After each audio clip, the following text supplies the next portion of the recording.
तपाईँहरूलाई कफी कत्तिको मनपर्छ? हामीलाई चाहिँ कफी एकदमै मनपर्छ।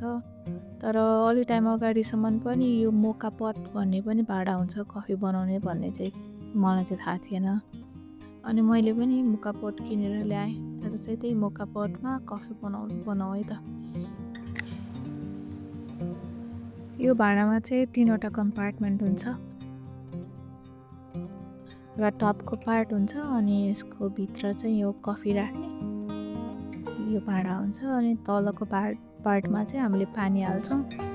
यो तलको पार्टमा पानी हालिसकेपछि चाहिँ त्यसको प्रेसरले गर्दाखेरि माथि कफी ब्रु हुने हो। त्यसैले पानी हाल्दाखेरि चाहिँ यो यसको छेउको फ्युजसम्म मात्रै पानी हाल्नुपर्ने हुन्छ। अब यसको माथिबाट भाँडामा कफी हालेर यसलाई चाहिँ अरू भाँडाहरूमा जस्तो थिच्नु हुँदैन। कफी फुल भरिसकेपछि यसो मिलाउने मात्रै हो।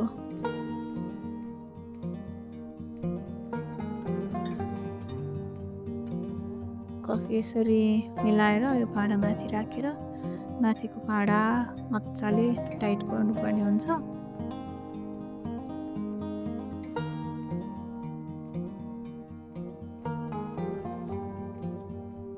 यसरी टाइटली बन्द गरिसकेपछि अब यसलाई हामी ग्यासमा बसाल्छौँ। ग्यासमा चाहिँ यो ठ्याक्कै भित्र जाने भएको भएर मैले चाहिँ तातो भाँडा राख्ने स्ट्यान्डमाथि यसलाई प्लेस गर्दैछु।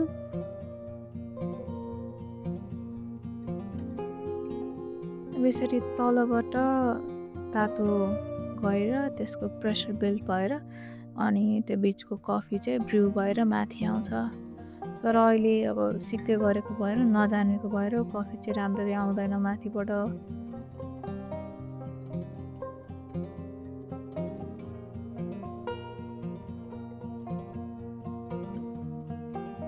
हाम्रोमा चाहिँ यसरी तपाईँकोमा कफी आयो भने चाहिँ यो चाहिँ केही न केही नमिलेको।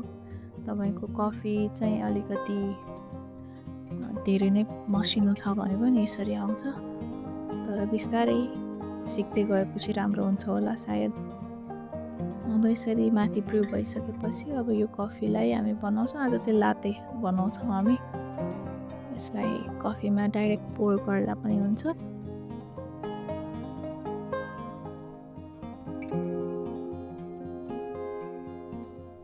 तपाईँको चोइस अफ मिल्कलाई अलिकति फ्रथ गरेर यसरी माथिबाट हालिदिनु भएपछि तपाईँले घरमै एकदमै मिठो क्याफे लाते इन्जोय गर्न सक्नुहुन्छ।